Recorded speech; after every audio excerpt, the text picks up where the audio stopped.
Nah, dibaca panjang. Perhatikan tanda mad yang di bawah itu, yang 1, 2, 3 sampai 4. Perhatikan yang nomor 1. Di sini akan kami jelaskan dengan pelan-pelan. Jadi harapan kami saudara semuanya agar bisa secepatnya lancar dalam membaca Al-Quran.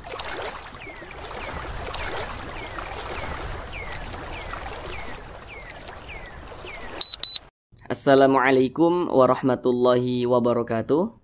Semoga saudara semuanya yang menonton video ini senantiasa dalam keadaan sehat, dipermudah segala urusannya, dikabulkan segala hajatnya, dan senantiasa dilancarkan rezekinya oleh Allah Subhanahu wa Ta'ala. Amin, amin ya rabbal alamin. Baiklah saudara semuanya, kita kali ini akan kembali lagi belajar mengaji Al-Quran dan juga tajwidnya. Di sini akan kami jelaskan dengan pelan-pelan. Jadi harapan kami saudara semuanya agar bisa secepatnya lancar dalam membaca Al-Quran, kemudian juga dapat memahami ilmu tajwid dengan sangat-sangat mudah. Jadi insyaallah ketika saudara semuanya telah menonton video ini, insyaallah dapat mengetahui ilmu tajwidnya dengan lebih baik lagi, kemudian juga dapat praktek langsung dengan sendirinya ketika membaca Al-Quran. Baik, langsung kita mulai belajar mengajinya. Kita kali ini akan belajar mengaji Al-Quran dan juga tajwidnya pada surah Al-Baqarah ayat 146. Di sini akan kami bacakan terlebih dahulu dengan pelan-pelan. A'udzu billahi minasy syaithanir rajim. Bismillahirrahmanirrahim.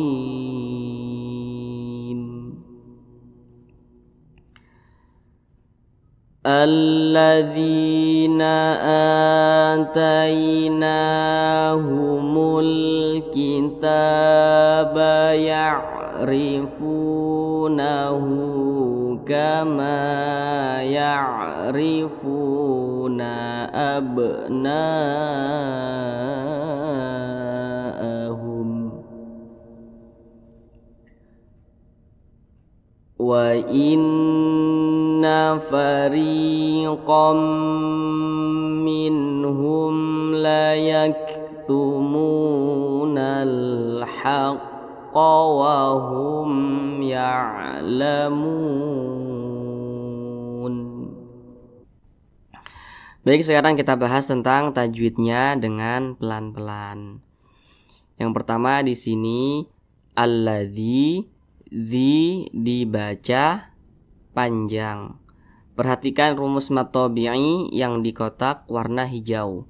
Apabila kita membaca Al-Quran berjumpa dengan huruf ya sukun, kemudian apabila huruf yang posisinya tepat berada di belakang huruf ya sukun, apabila dia memiliki tanda baca kasrah, maka huruf tersebut dibaca panjang. Nah, ini ada huruf ya sukun, di belakangnya ada huruf dzal yang memiliki tanda baca kasrah. Nah, baris ke bawah ini disebut juga dengan tanda baca kasrah atau harokat kasrah. Nah, maka huruf dzal dibaca panjang. Mad tabi'i panjangnya itu 2 harokat atau kira-kira 2 ketukan.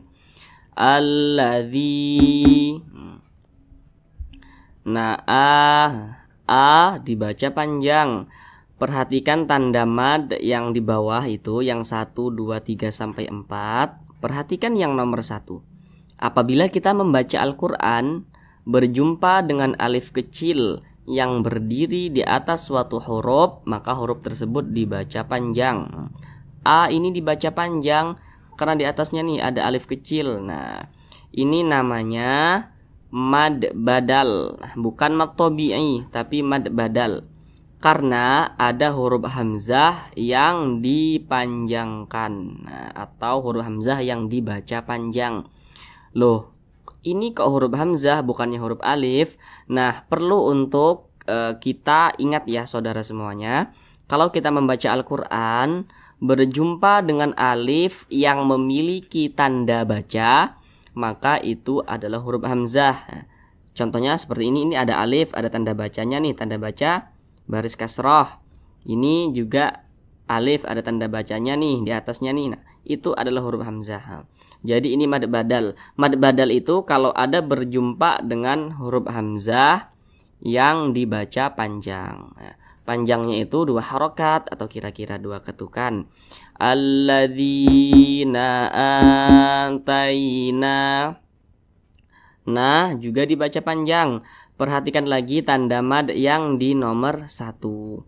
Apabila kita membaca Al-Quran berjumpa dengan alif kecil yang berdiri di atas suatu huruf, maka huruf tersebut dibaca panjang. Ini huruf nun, di atasnya ada alif kecil, nah maka huruf nun ini dibaca panjang.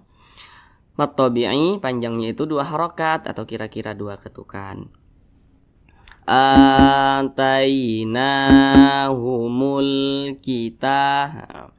Ta juga sama dibaca panjang, karena di atasnya ada alif kecil. Nah, mad tabi'i panjangnya juga 2 harokat atau kira-kira 2 ketukan. Kita baya'rifu.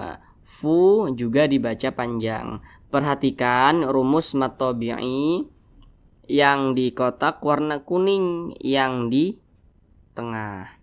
Apabila kita membaca Al-Quran berjumpa dengan huruf wa sukun, kemudian apabila huruf yang posisinya tepat berada di belakang huruf wa sukun memiliki tanda baca dhammah, maka huruf tersebut dibaca panjang.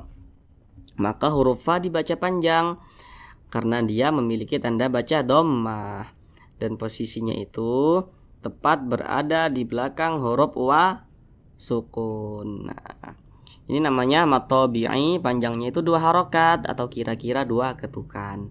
Ya'rifu, nahu, hu juga dibaca panjang. Perhatikan tanda mad yang 1, 2, 3 sampai 4. Perhatikan yang nomor 3.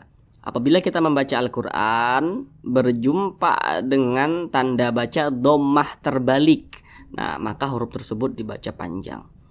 Ini ada huruf H, di atas huruf H ada tanda baca berbentuk dhammah terbalik seperti ini. Nah, maka huruf H ini dibaca panjang. Tapi ini namanya bukan mad tabi'i. Namanya itu adalah mad silah qasirah. Nah, panjangnya itu sama, 2 harokat atau kira-kira 2 ketukan. Nah, yang perlu diingat itu tanda panjangnya, kemudian kadar panjangnya. Kalau untuk nama-nama madnya itu untuk awal-awal tidak perlu diingat juga, tidak apa-apa. Ini mad silah qasirah karena ada huruf H dhamir yang dipanjangkan, atau lebih mudahnya karena ada tanda baca dhammah terbalik seperti ini. Ya'rifunahu kama, ma dibaca panjang. Perhatikan rumus mad tabi'i yang di kotak warna merah. Apabila kita membaca Al-Quran berjumpa dengan alif, kemudian apabila huruf yang posisinya tepat berada di belakang huruf alif, apabila dia memiliki tanda baca fathah, maka huruf tersebut dibaca panjang.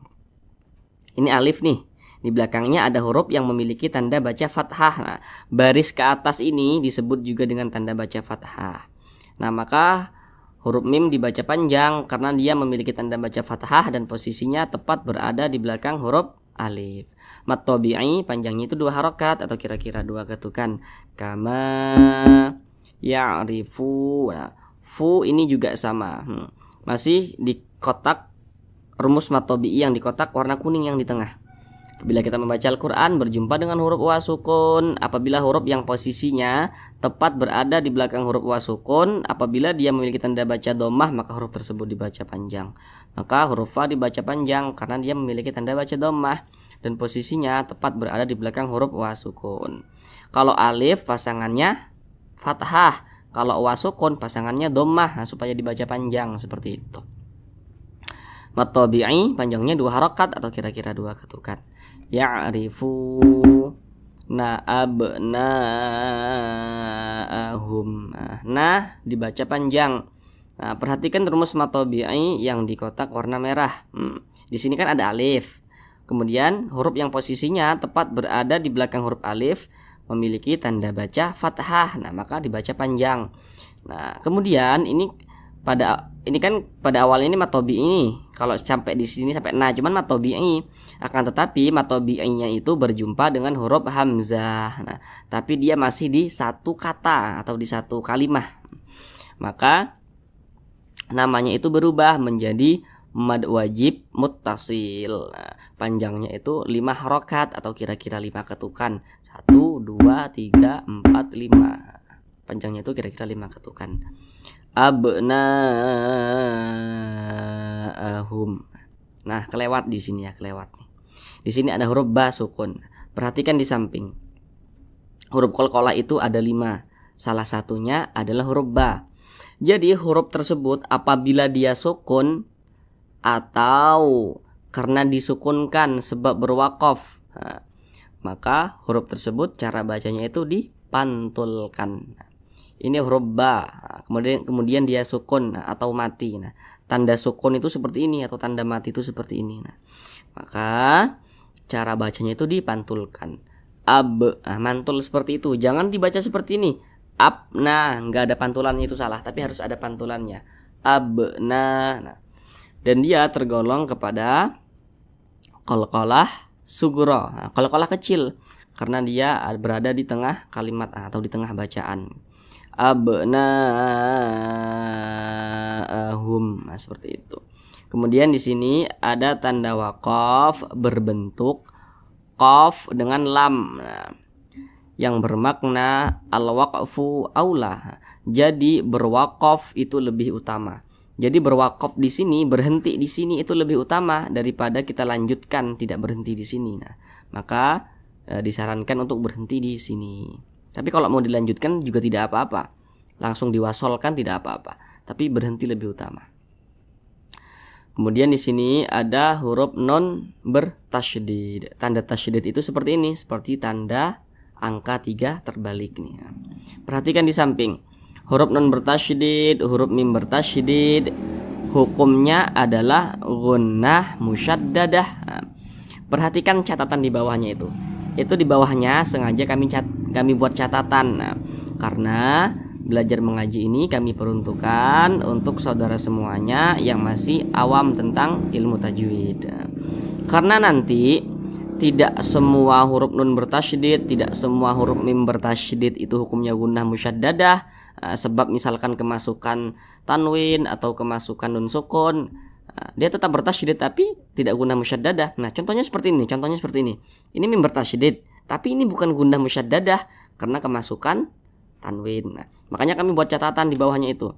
Nun bertasydid hukumnya gunnah musyaddadah dengan catatan apabila huruf yang posisinya itu di belakang nun bertasydid atau mim bertasydid itu berbaris kasroh, fathah atau dhammah. Nah, ini nun bertasydid, di belakangnya ada huruf berbaris kasroh. Nah, berarti ini gunnah musyaddadah. Nah, panjangnya itu didengungkan 2 hingga 3 harokat. Nah, wa inna fari. Nah, didengungkan seperti itu. Ditahan dulu suaranya. Fari, ri dibaca panjang. Perhatikan rumus mad tabi'i yang di kotak warna hijau. Apabila kita membaca Al-Quran berjumpa dengan huruf ya sukun. Kemudian apabila huruf yang posisinya tepat berada di belakang huruf ya sukun, apabila dia memiliki tanda baca kasroh, maka huruf tersebut dibaca panjang. Ini huruf ya sukun, tanda sukun seperti ini. Di belakangnya ada huruf ro. Huruf ro ini memiliki tanda baca kasroh nih, tanda baca kasroh atau tanda baca baris ke bawah. Dan posisinya tepat berada di belakang huruf ya sukun. Nah, maka huruf ro dibaca panjang, mad tabi'i, panjangnya 2 harokat atau kira-kira 2 ketukan. Fariqom. Kemudian di sini ada tanwin berjumpa dengan huruf mim. Nah, namun sebelum itu perhatikan dulu di samping. Apabila kita membaca Al-Quran berjumpa dengan huruf nun sukun atau berjumpa dengan salah satu tanda baca tanwin. Tanda baca tanwin itu ada 3. Baris 2 di atas namanya itu fathah tain. Baris 2 di bawah namanya kasroh tain. Dan yang satunya itu namanya dhammah tain. Kalau kita membaca Al-Quran berjumpa dengan huruf nun sukun atau berjumpa dengan salah satu tanda baca tanwin, maka perhatikan huruf di depannya, maka terjadilah suatu hukum tajwid. Contohnya seperti ini. Ini kita berjumpa dengan salah satu tanda baca tanwin, yaitu fathah tain. Nah, perhatikan huruf di depannya. Nah, huruf di depannya ini huruf apa? Silakan lihat di samping. Huruf di depan, huruf mim ternyata termasuk kepada huruf idgham bi gunnah. Nah, jadi tanwin berjumpa dengan huruf mim hukumnya idgham bi gunnah. Cara bacanya itu dengan cara memasukkan kemudian juga didengungkan. Yang dimasukkan itu apa? Yaitu bunyi tanwin atau nun sukun. Dan di sini kebetulan kita berjumpa dengan tanwin, berarti bunyi tanwin yang kita masukkan. Nah, jadi kita baca tuh fariqom, langsung dibuat menjadi m ke mim, fariqom. Nah, jangan dibaca fariqon, jangan. Tapi fariqom minhum, nah, didengungkan. Nah, dengungnya itu suaranya itu kita tahan. Ya, kita panjangkan 2 harokat. Fariqom minhum. Kemudian di sini ada nun sukun berjumpa dengan huruf H. Tadi sudah kami jelaskan di awal kan, kalau berjumpa dengan nun sukun atau salah satu tanda baca tanwin, maka perhatikan huruf di depannya, maka terjadilah hukum tajwid. Ini nun sukun berjumpa dengan huruf H. Huruf H itu huruf apa? Perhatikan di samping. Huruf H termasuk kepada huruf izhar halqi. Jadi huruf-hurufnya itu dihafal ya saudara semuanya, pelan-pelan dihafal begitu. Berarti nun sukun berjumpa dengan huruf H hukumnya izhar halqi, dibaca jelas, tidak berdengung. Nah, berarti jangan ditahan suaranya, jangan dipanjangkan, jelas saja minhum, seperti itu. Fariqam minhum la yaktumu, pendek saja seperti itu. Kemudian di sini ada huruf mim sukun berjumpa dengan huruf lam. Perhatikan di samping. Hukum mim sukun atau mim mati itu ada 3. Sekarang fokus yang nomor 3, Nah, jadi kalau misalkan kita membaca Al-Quran berjumpa dengan huruf mim sukun, di depannya bukan huruf ba, di depannya bukan huruf mim, maka semua hukumnya namanya izhar syafawi. Ini mim sukun nih, di depannya itu huruf lam, bukan huruf ba, bukan huruf mim, maka hukumnya adalah izhar syafawi. Jadi dibaca jelas, tidak berdengung. Nah, pendek saja. Minhum la yaktumu, nah, seperti itu. Kemudian huruf kaf ini dia sukun. Nah, jadi membunyikannya itu ada desisan angin yang keluar daripada mulut kita. Layak, nah, seperti itu. Karena huruf kaf itu salah satu huruf yang memiliki sifat hamas. Layak, nah, seperti itu. Layak, nah, seperti itu. Layak tumu. Kemudian mu dibaca panjang. Perhatikan rumus mat tabi'i yang di kotak warna kuning yang di tengah. Apabila kita membaca Al-Quran berjumpa dengan huruf wa sukun, apabila huruf yang posisinya tepat berada di belakang huruf wa sukun, apabila dia memiliki tanda baca dhammah, maka huruf tersebut dibaca panjang. Ini wa sukun, di belakangnya ada huruf yang memiliki tanda baca dhammah, maka huruf yang di belakangnya ini dibaca panjang. Mat tabi'i, panjangnya 2 harokat atau kira-kira 2 ketukan. Layak tumunal. Nah, supaya tidak bingung, kalau kita melihat rumus mat tabi'i yang di kotak warna merah, seharusnya karena dibaca panjang. Karena di sini ada alif, huruf nunnya memiliki tanda baca fathah atau baris ke atas. Nah, seharusnya huruf nun dibaca panjang. Akan tetapi huruf nun tidak dibaca panjang karena di depannya ada huruf yang sukun. Jadi tanda baca panjang itu bisa saja gugur. Kalau misalkan di depannya ada tanda sukun, di depannya ada huruf yang bertasydid, bisa saja gugur. Tapi tidak semua, tapi kebanyakan dia bakalan gugur. Nah, begitu. Maka dibaca pendek. Nal haqqa wa hum. Nah, mim sukun berjumpa dengan huruf ya. Perhatikan lagi di samping, fokus lagi yang di nomor 3. Nah, hukumnya izhar syafawi karena mim sukun, di depannya bukan huruf ba, di depannya bukan huruf mim. Dibaca jelas, tidak berdengung. Wahum ya'lamun, pendek seperti itu. Mu dibaca panjang. Perhatikan rumus mad tabi'i yang di kotak warna kuning yang di tengah. Apabila kita membaca Al-Quran berjumpa dengan huruf wa sukun, kemudian apabila huruf yang posisinya tepat berada di belakang huruf wa sukun, apabila dia memiliki tanda baca dhammah, maka huruf tersebut dibaca panjang. Maka huruf mim dibaca panjang karena dia berbaris dhammah dan posisinya tepat berada di belakang huruf wa sukun. Pada awalnya namanya mad tabi'i, akan tetapi mad tabi'inya itu berjumpa dengan huruf yang kita sukunkan atau kita matikan, sebab kita berwaqaf di huruf tersebut dan huruf tersebut tidak dibaca panjang. Maka namanya berubah menjadi mad arid li sukun. Panjangnya itu boleh 2 harokat, boleh 4 harokat, boleh juga 6 harokat. Boleh 2 ketukan, kira-kira 2 ketukan, boleh 4 ketukan, hingga kira-kira 6 ketukan. Nah, yang terpenting konsisten dalam sekali bacaan. Jadi ini kita baca ya'lamun, jangan dibaca ya'lamuna, jangan. Kenapa kita baca ya'lamun? Ketika kita membaca Al-Quran, kemudian kita berwaqaf atau berhenti di huruf yang tidak dibaca panjang, maka huruf tersebut harus kita sukunkan. Kita berhenti pada huruf nun tidak dibaca panjang, maka kita sukunkan. Maka kita baca ya'lamun seperti itu. Sekarang kita ulang bersama-sama dari awal.